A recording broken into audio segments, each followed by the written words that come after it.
Molly, what do you got for us?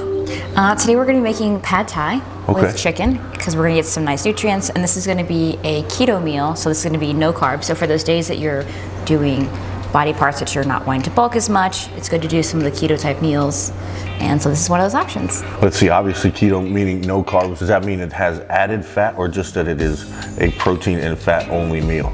We have added fat, we've got peanut butter going into our sauce, and we've got konjac root noodles, so those are similar to rice noodles, but they have no carbs in them.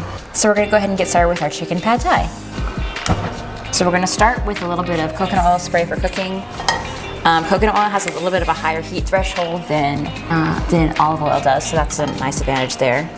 And then the sprays also are 0 calorie because it's using such a fine mist of it. What is that? So we've got white onion here, and so we're gonna start that cooking. And then we're going to add some garlic here. And we're gonna have the recipe at the end of the video total. And then we're going to add our mushrooms because we're gonna let all of this, half of our mushrooms, because we're gonna let all this saute together. Now when you cook this, are you cooking a single meal or is this cooking for several meals? Obviously it depends on the macros. It depends on your macros, and this one is gonna be a single meal. So we've got about a cup of mushrooms here. We've got 2 tablespoons of white onion in here. We've got a tablespoon of minced garlic, and we've got 4.5 ounces of chicken, and we've got a cup and a half of the miracle noodles, and we've got some lime, cilantro, and spinach because we want to have a little bit more vegetables in it. Gotta have the fiber. Yep. With the pad thai, you can also add bok choy, you can add broccoli, you can add celery. You can have fun with meals. You don't have to go crazy with it. Well, vegetables, a lot. I don't know if everybody knows this. When you're thinking about a diet, I tell most of my clients that vegetables are free. So green vegetables, even though yes, they're listed as carbohydrates, it's a fibrous carb that your body doesn't even really digest. Okay. The only thing you get out of vegetables is the micronutrients, you know, the iron and other vitamins, things like that come with it. But really, as far as carbs, they don't turn into energy in the liver. So they're free.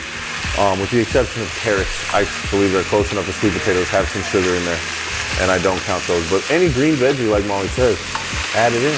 Well, and the green ones are higher in nutrients. So when you think about adding life to your body, green is the color of life. And so just remember that, like kale and spinach, a lot of these are very high in nutrients. Like we were talking about asparagus earlier. Asparagus is one of those great vegetables. Got lots of great benefits for it. So one of the tricks for Asian dishes is to slice your chicken on a shear to have that nice, like, thin aspect to it. So now we're gonna add our miracle noodles up. The chicken's about halfway cooked. To be noted that when you're cooking chicken like this, you have to cook it fast at a high temperature. So timing really is key. I always end up messing that up.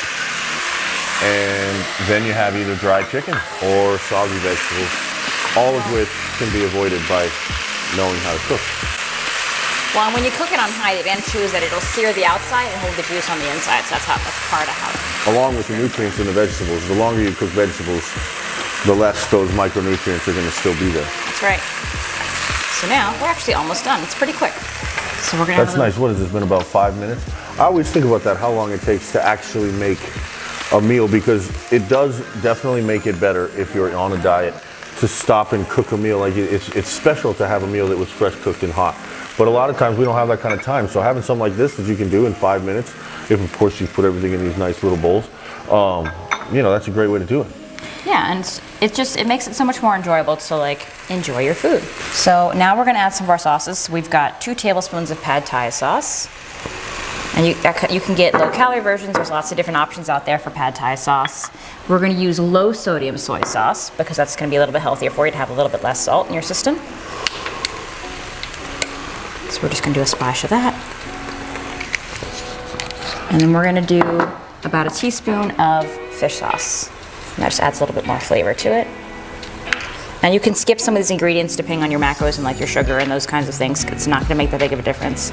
And if you're looking for a substitute for peanut butter, you can use PB2, which the fat content on that is very low and the protein content is very high. But if you've got more fats in your macros currently, then you can use traditional peanut butter. So I'm gonna use about 2 tablespoons of peanut butter here, and that's gonna be what gives it that lovely pad thai flavor.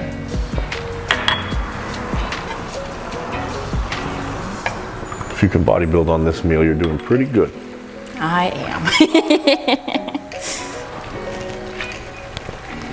So now We're just gonna let this simmer together for a minute, and then that's actually done. So we'll plate it, and then we'll enjoy that. Easy. With a little bit more cilantro, we're gonna add a couple jalapenos for flavor and a little bit of zazz.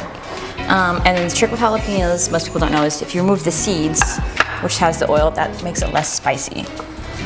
And then we're gonna do a little bit more lime with it, because why not? And so then we've got our chicken pad thai.